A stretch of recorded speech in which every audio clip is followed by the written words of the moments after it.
In this video, I'm going to show you how to run a brief meeting that doesn't suck. We've all sat through those painful meetings where the person is reading the notes off the page that could have just been sent as an email. The people they're briefing are arguing about whether the brief is relevant. It's a car crash. To avoid this, I'm going to show you the 3-step process you need to take to have a flawless brief meeting. I'm going to use an example of briefing a creative brief to an advertising agency, but the rules apply no matter what type of brief you run.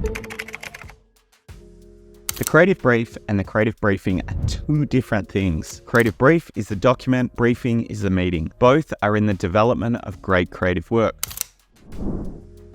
Before you have the briefing, make sure you have had the creative director's input. The creative director shapes the creative environment and culture in the agency or within the team. This is where great ideas are born and can thrive. Sharing the brief with the CD ensures that they have something they can work with. Too often, strategists create a big reveal and don't get input from the CD. Ask for their feedback. Make sure they are happy with the brief and it's something they can work with. Be ready to make revisions and keep in mind that you share the same goal. So take everything professionally and constructively.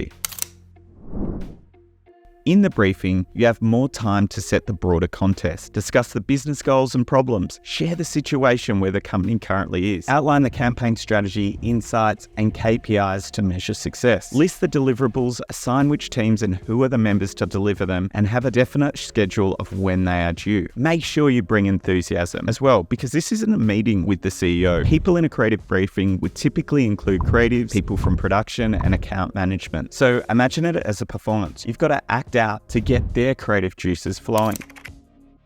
The creative brief focuses on the consumer point of view. You are trying to set the scene of what is the consumer's problem, what is their goal, and how does the product help them get around the problem and closer to their goal through the single-minded proposition. I love to use the Get Who to Buy creative brief formula as it ticks all these boxes. We have a full chapter on brief writing where I explain this in greater detail in the Strategy Finishing School. If you're interested in learning more, I'll put the link in the description so you can check that out. So how do you run a successful briefing? The big thing is bringing the consumer problem to life the best way that you can. For example, for a charity that was raising money for vision-impaired public works, the strategist had the creatives blindfolded and got them to use public transport to get back to the office. I also asked on Twitter for other creative briefing stories, and we got a couple more examples to share. Thanks to William here. Taking creatives on a tour of the facility at your client can be a great source of inspiration. Meet the company you're working for, see how they make the product you're selling, hear the motivation and what gets into their side of the work straight from the employees. We got shown around by a client at their studio, which was a sports channel. One quote that we took from the visit was when the head of production said, "Our competitors show sports like it's news. We show it like it should be, like entertainment."